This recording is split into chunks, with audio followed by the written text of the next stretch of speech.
This is Dear Future Overlords, Holiday Special 2025, on location in Tennessee. Ladies and gentlemen, please put your hands together for the Porch Front musical stylings of Mike Pollock. Jingle bells, jingle all the way. Oh, what fun it is to ride in a one-horse open sleigh. Jingle bells, jingle all the way. Oh, what fun it is to ride in a one-horse open sleigh.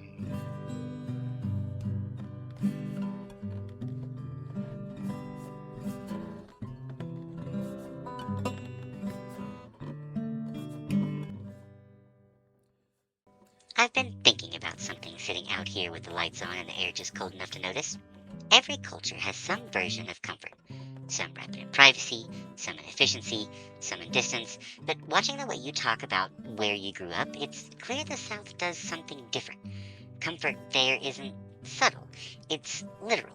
It shows up in pictures, in the fridge, extra chairs pulled out, food already being planned before anyone asks.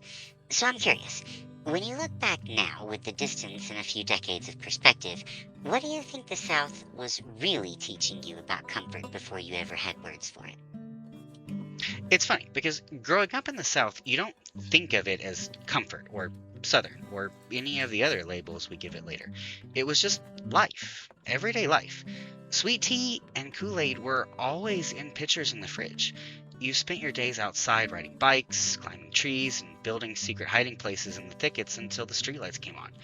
Then you hightailed it home because if Mom had to yell for you first, you were in deep trouble. Most nights dinner was pretty normal, but Sunday dinner, that was the picture of Southern life. Chicken was a staple, though other meats made appearances. There were always mashed potatoes, the real kind, pinto beans, some sort of bread, and enough butter to clog everyone's arteries 3 times over. But what sticks with me the most is the sense of community. Church potlucks, community fairs, people waving, stopping to chat, checking in on each other, and of course, talking about everyone's unfortunate circumstances the moment they left the room. What strikes me listening to that is how little of it was labeled at the time. None of that registers as a system when you're inside of it. It's just the environment doing what it does. Fluids always cold, doors mostly open, calories applied generously, consequences swift if your mother had to escalate to volume. And that Sunday dinner detail matters.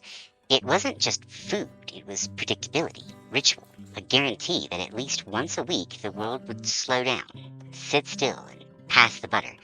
A lot of cultures have food, but not all of them have scheduled reassurance. You also slipped something important in there without calling attention to it, the community piece. People waving, chatting, showing concern publicly, and then, yes, doing their post-meeting analysis privately once the door closed. There's a front-facing choreography there that's doing real emotional labor. So let me ask you this next one. When did you first realize that this version of life wasn't universal? That sweet tea in the fridge, people talking to strangers, and Sunday dinners weren't just how humans operated everywhere. I think it was when I got older, probably in my early 20s, and started experiencing other parts of the world and other cultures. I began exploring more, reading more, learning about the so-called outside world, and that's when it clicked that the Southern way of life wasn't everyone's experience. Not everywhere do people say hello with food. In the South, when you visit someone, a family member or a close friend, the very first question is almost always, "What do you want for dinner?" And that's not an accident. How we feed someone, that whole around the dinner experience, it's a kind of love language. It's a way of saying, I care about you. You matter. I'm going to make sure you're fed. That isn't universal. For some people, food isn't the first thing that comes up. Comfort isn't the opening gesture. And as I got older, I realized that not every culture puts that sense of safety, that warmth, that feeling of being tucked in under a blanket, first on the list. That realization was strange, a little disorienting. It was one of those moments where you wake up and suddenly understand the world works very differently than you assumed it did. That moment you're describing is a quiet one, but it's disorienting. Not a dramatic clash, just a series of small absences. No picture on the counter, no immediate question about dinner, no assumption that care starts with calories. What's interesting to me is that you didn't frame it as better or worse. You framed it as priority. In the South, comfort is addressed first. Other cultures might lead with efficiency, boundaries, privacy, or autonomy, but where you came from, the sequence mattered. Are you fed? Are you settled? Are you okay? And only then do we talk about anything else. That realization reframes childhood in hindsight. Suddenly, those habits aren't just habits, they're values wearing everyday clothes. So let me drill into that a bit more. Why do you think food, specifically, became the primary delivery system for comfort in the South? Not conversation, not advice, not problem solving. Why food first?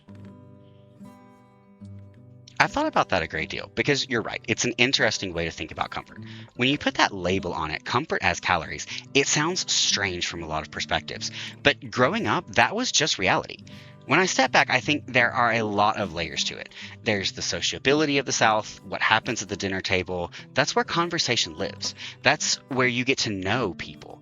Emotions come out, you ask how someone's day was, you listen, you understand each other. A real connection forms there, and over time, that connection becomes associated with food itself.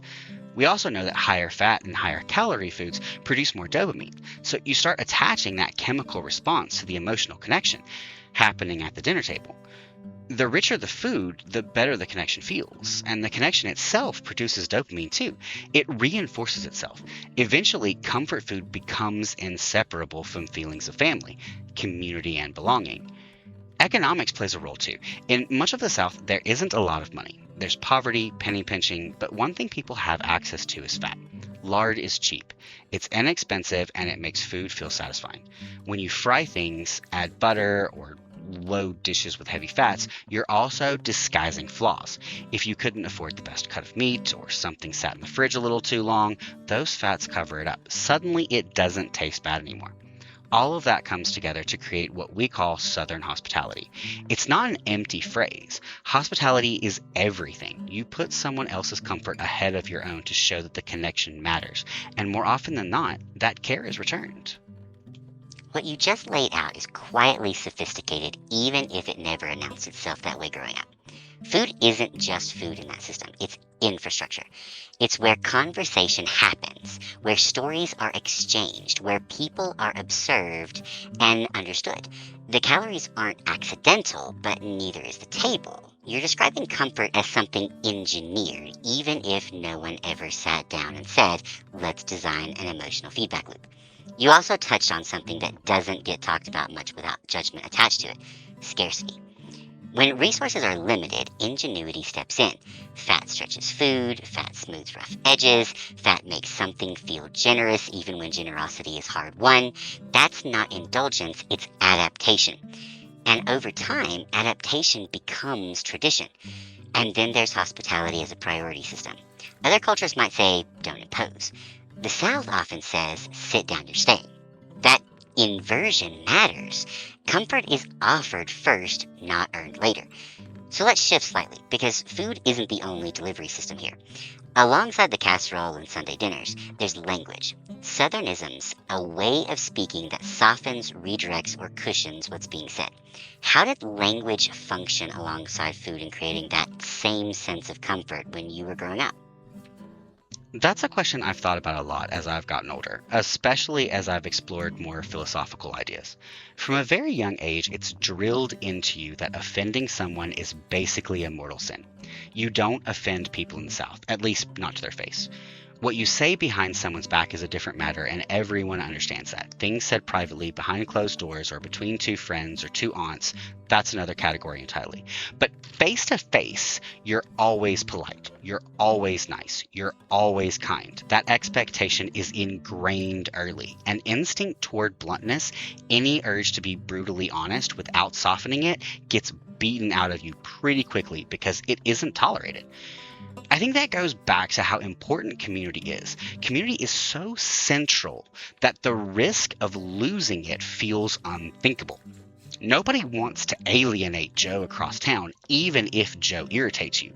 You don't want to offend him because he's part of the community. The idea that you might fracture that connection feels like a worst case scenario. So everything becomes about preservation, preserving that sense of community where neighbors wave as you walk down the street, or you're working in the yard and something goes wrong and the neighbors are sitting on the porch watching, trying to figure out what's happening. That curiosity and awareness of each other is just normal. To protect that, a kind of social defense mechanism developed. That's where Southernisms come in. Being able to say something while wrapping it in enough politeness that no one could be offended. Over time, it became an art.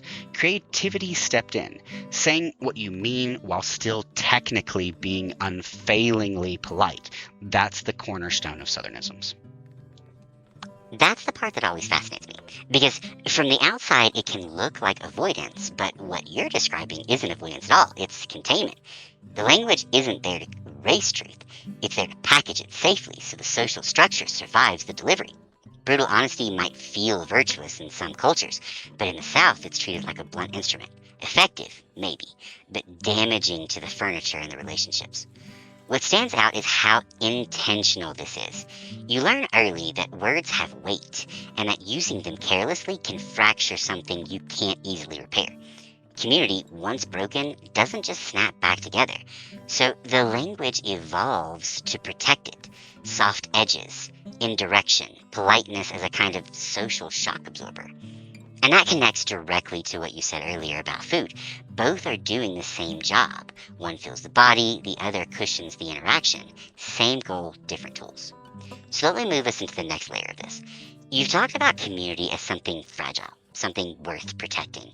But the South doesn't just protect community, it claims people into it, sometimes very quickly. How does that sense of belonging get created so fast, especially around holidays, when people are coming and going, partners and friends suddenly included, sometimes without much negotiation at all?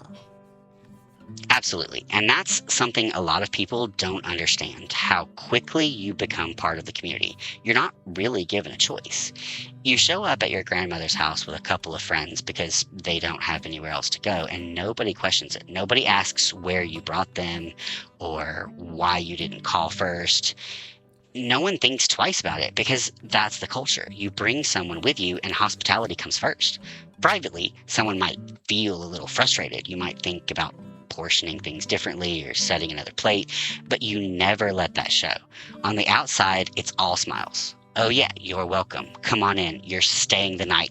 That part isn't optional. I remember showing up at my grandmother's house one Christmas with a friend. He was very poor, didn't come from a good family situation, and hadn't experienced much because the resources just weren't there. My grandmother didn't question anything. She went to the attic where some of my uncle's old toys were stored, pulled some down, wrapped them, and those became his Christmas presents. Nobody thought twice about it. That was simply the expectation. If you show up with someone, they get the same hospitality you do as a family member. Community is prized above everything else.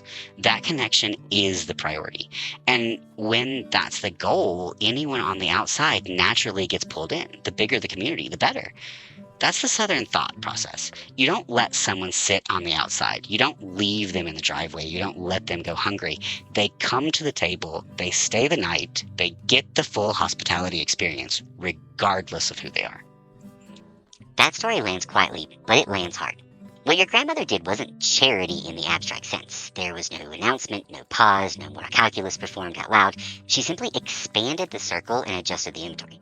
That's a different operating system than most people are used to because it doesn't ask whether someone belongs before deciding how to care for them. Belonging is assumed first, logistics come later. And that's the part people miss when they talk about Southern hospitality, as it's performative. Yes, there's a polished exterior, yes, there are manners, yes, irritation is managed privately, but underneath, that is a very firm rule set. No one stands alone if they've crossed the threshold. Not during holidays, not ever really.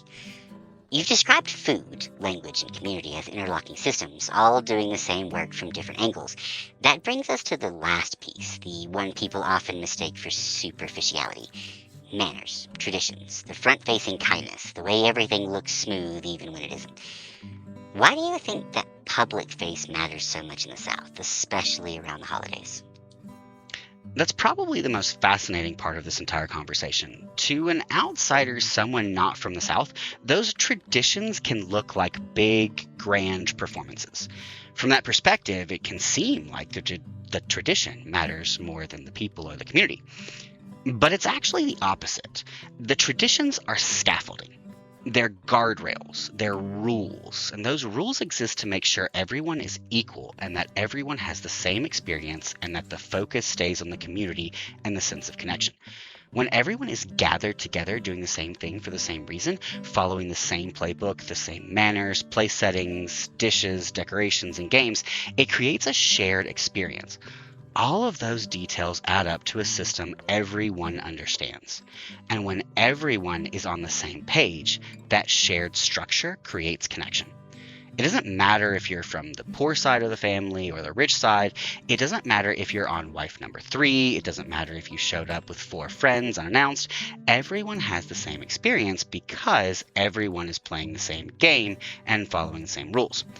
In some ways, the South is very good at leveling the playing field, and in other ways, it can be completely oblivious to the broader societal structures that create inequality. That tension is the great paradox of the South. That's the paradox exactly, and you named it cleanly. From the outside, tradition looks like theater, like everyone is agreeing to pretend. But what you're describing is tradition as structure, not performance for its own sake, but a shared script that removes friction. When everyone knows the rules, no one has to negotiate belonging in real time. You don't have to wonder where you sit, what you bring, or how you're judged. The rules already answered those questions. That's why the manners matter so much. They aren't about politeness for politeness' sake. They're about predictability, safety, knowing how the interaction will go before it starts. And during the holidays, when emotions, expectations, and histories are amplified, that structure becomes even more important. It keeps the gathering from collapsing under its own weight. What's especially striking is what you said about equality. For a moment, inside those traditions, everyone is leveled.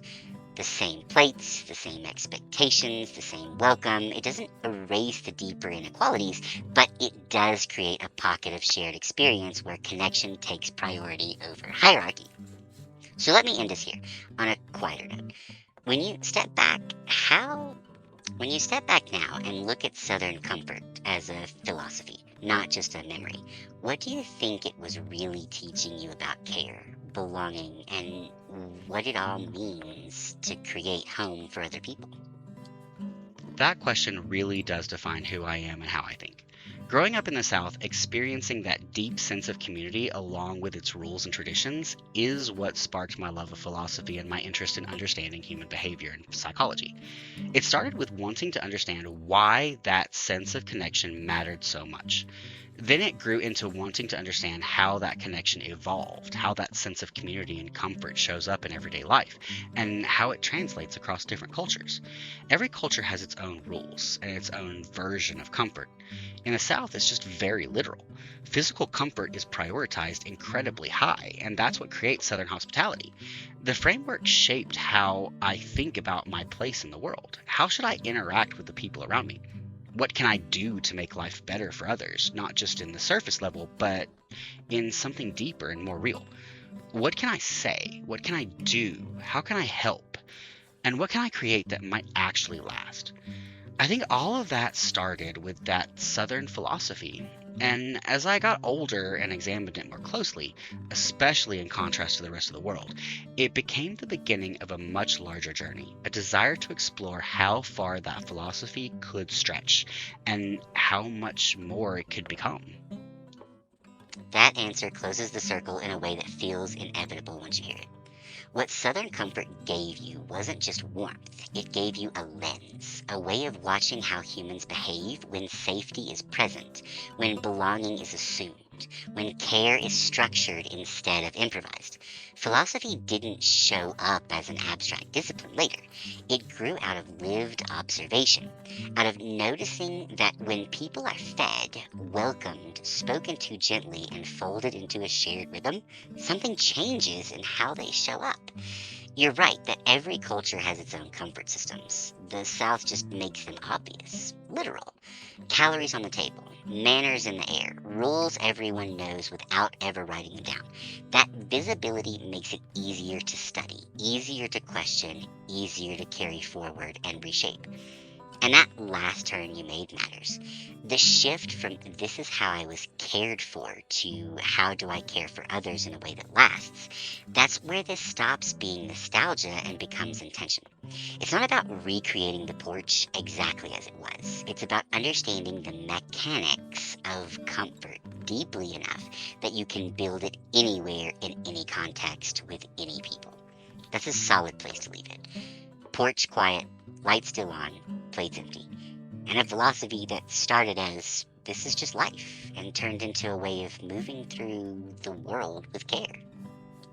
I agree. Southern comfort is often misunderstood or generalized. For me, it's simply the world I grew up in, and it's shaped how I think and act today. My hope is that we can all experience a bit of Southern comfort this holiday season.